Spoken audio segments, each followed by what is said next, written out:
Hello and welcome back to our channel. In our previous video, we explored how to integrate ChatGPT-4o with your application using our platform as a no-code editor. If you haven't seen that video yet, I highly recommend watching it. The link is available in the description below. Today, we're going to take a step further and demonstrate how to achieve the same integration, but this time using a low-code environment. Let's get started. First, let's log in to the Appery app builder. When in the builder, click to create a new blank Ionic app and give it some name, for example, ChatGPT-4o Image Processing, and indicate that this is going to be a low-code app. After you've entered the name, click Create to confirm. You now have a blank canvas ready for development. Next, we'll focus on designing the user interface. Begin by dragging the necessary components to screen 1. The first component we'll add is a button, which will be used to upload photos for processing.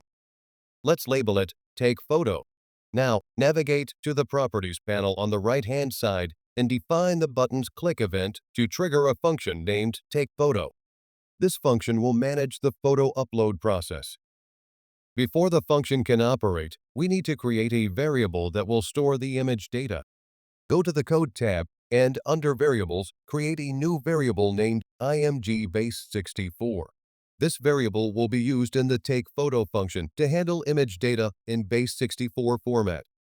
To ensure the device's camera functions correctly, we must also enable the Cordova camera plugin. For this, in the project tree on the left, unfold the project folder, go to App Settings, and then select the Cordova Plugins tab. Check the Camera plugin checkbox to enable it. You can also click Read More if you wish to review the plugin's documentation. Now, let's proceed with creating the takePhoto function. Return to the Page Code tab and under Functions, create a new function named takePhoto and set it as an async method. In the editor, start typing the following code.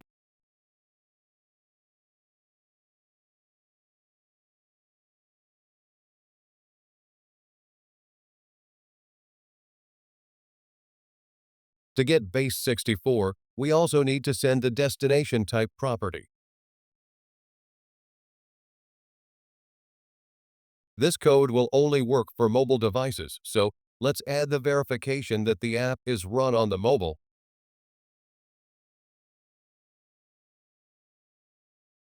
And make the service return some predefined response if it is not.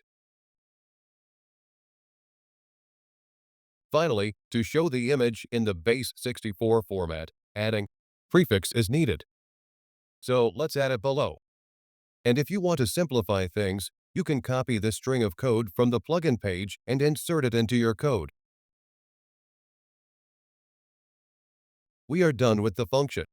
Now let's return to the Design tab and drag an image component onto the screen. Set its width to 100% in the Styles tab of the Properties panel.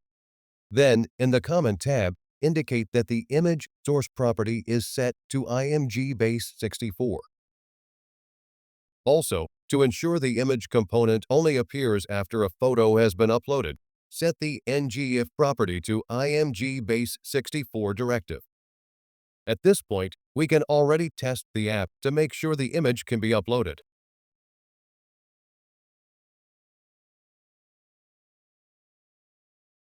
When the preview loads, click the button to see that some mock-up image is shown, which means the camera service works correctly.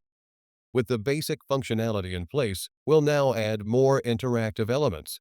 Drag a text area onto the page, which will be used for entering user queries. Change its label to Query. Next, set the text area's ngModel property to a new variable named Question. And don't forget to create this variable in the Code tab.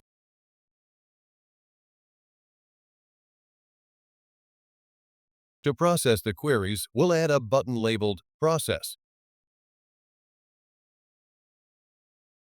The click event for this button will be defined with the function named Process. To finish with UI, also add a text component for displaying responses from ChatGPT. Let's define its text as result, and to make the text in our editor look user-friendlier, You can set its text and editor property to ChatGPT response. Now that our UI is ready, we still need to finish with the variable that will be used to provide output from ChatGPT. So let's go to the Code tab, Variables section, and add another variable named Result.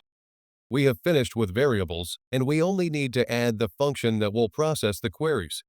For this, switch to Functions, create a function process of the async method type, and provide the following code.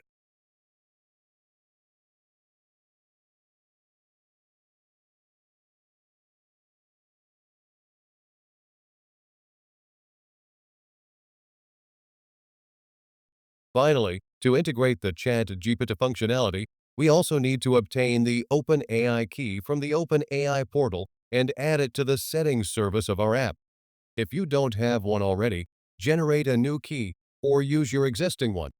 Once you have the API key, return to the app builder and in the projects tree, open the settings service under the services folder. Enter OpenAI API Key as the name and paste the copied key into the value field. Your app is now connected to ChatGPT and ready to process queries. Now that everything is set up, let's test the app. Click to show some image, then enter a question and press the button. ChatGPT will process the image, and in a few seconds, you can see the response. Since we have a mock-up image, not a real photo, ChatGPT provides a quite reasonable reply. But if you run the app as hybrid on a real device by using our Appery tester tool, the response will be different. Note that the tester app is free of charge and available for both iOS and Android, and allows testing your projects on a real device even if your app API uses native device features. In our app, we can, for example, test by uploading a real photo and asking ChatGPT to identify what is in the picture. In a moment, you can see that ChatGPT provides a fantastic response. If you enjoyed this video, give us a like, comment below, and subscribe to stay tuned for more tutorials. Also, if you find our videos useful, make sure to like and subscribe to our channel and turn on notifications to get regular feature updates and product videos.